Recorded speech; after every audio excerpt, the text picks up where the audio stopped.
Well, Assalamualaikum warahmatullahi wabarakatuh. Hello everyone and good day. I hope every day we will be okay and everything is under control. So in this question, I want to invite you to discuss and learn about grammar. Yeah, this grammar time. Sebelum kita belajar grammar, mungkin ada beberapa kata-kata atau kalimat yang bunyinya kayak gini. Grammar itu nggak penting, belajar grammar itu nggak penting. Nggak usah belajar grammar, nanti speakingnya nggak bisa. Atau apapun itu ya. Well, kita lihat lagi ke fungsinya. Why we have to learn English? No, I mean why we have to learn grammar. Jadi fungsi grammar itu kan untuk tatanan bahasa atau strukturnya ya. Jadi di situ ada pola yang kita pelajarin.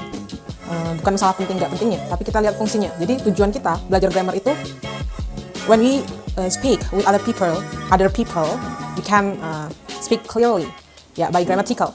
Karena tujuan utamanya bagaimana orang yang kita ajak ngomong itu mudah memahami apa yang kita sampaikan. Di situ fungsi dari grammar. Nah, yang menjadi masalah adalah cara kita belajarnya mungkin yang membuat sulit. Jadi grammar itu kesannya melambatkan kita untuk praktek ngomong dalam speaking. Nah, padahal kesalahan umum itu when we cannot speak English fluently because we lack of some vocabularies. Kita miskin kosakatanya. Jadi bukan masalah grammarnya.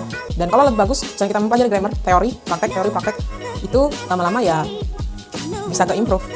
Contohnya salah satu di metode PARE itu kan common yang dibahas, ada speaking, grammar, vocabularies, kayak expression, idiom, itu semua digabung jadi satu. Dan dengan catatan, setiap materi yang dipelajari itu dipraktekkan. Jadi ke-improve speakingnya juga, kayak gitu. So, untuk grammar time hari ini yang akan kita bahas adalah tenses, masih di tenses ya. Baru 1, 2, 3, 4, baru 4 tenses kemarin, ada simple present, present continuous, present perfect, sama satu lagi terakhir simple past. Nah, di meeting berapa ini ya? Di meeting yang saat ini. Okay, now I invite you to learn about simple future. Nah, dari kata future artinya yang akan datang. Jadi di simple future ini lebih gampang ya. It's piece of cake.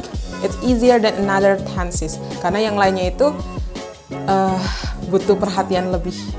Kalau di simple future ini nggak banyak aturan ya. Intinya kita harus tahu dulu future artinya yang akan datang. Kita lihat dulu adverb-nya, adverb of time-nya, keterangan waktu yang ada pada simple future ini. Kalau yang akan datang, 2 detik yang akan datang itu the future. 3 hari yang akan datang, seminggu yang akan datang, besok, atau 2 tahun yang akan datang, 4 tahun, 5 tahun yang akan datang. Intinya yang akan datang.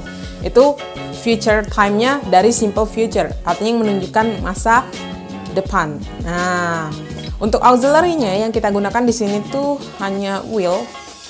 Jadi gampang banget.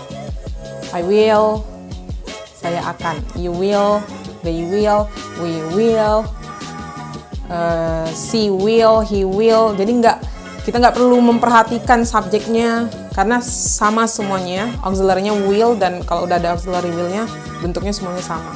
Jadi verb-nya verb murni, infinitive, yaitu verb 1. Oke, saya akan pergi, I will go. Saya akan datang, I will come. Saya akan menari, I will dance. Saya akan mengajar, I will teach. Saya akan berbicara, I will speak. Dia perempuan akan berdiri, she will stand. Dia laki-laki akan duduk, he will sit.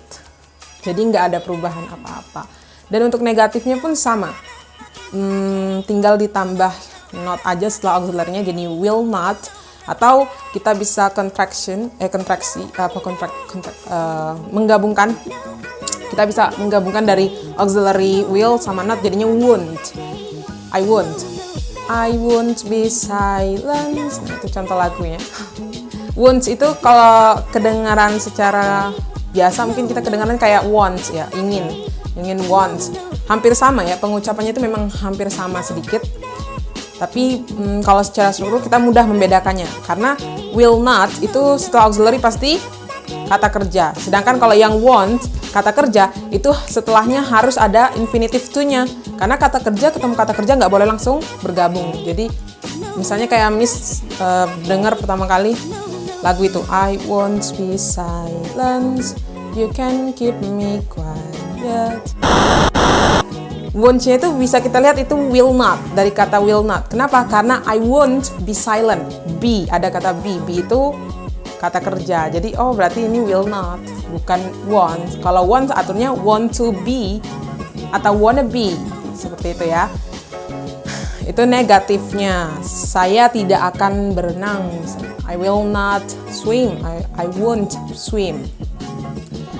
Kalau untuk interrogatifnya, ya, untuk semua interrogatif sama. Intinya pertanyaan apakah itu auxiliary-nya letaknya tinggal paling depan, diletakkan paling depan. Jadi, will you marry me? Itu contoh. Will you go to your house? Will you accompany me to go to hospital? Itu contoh-contohnya. Lebih gampang. Kalau struktur gampang.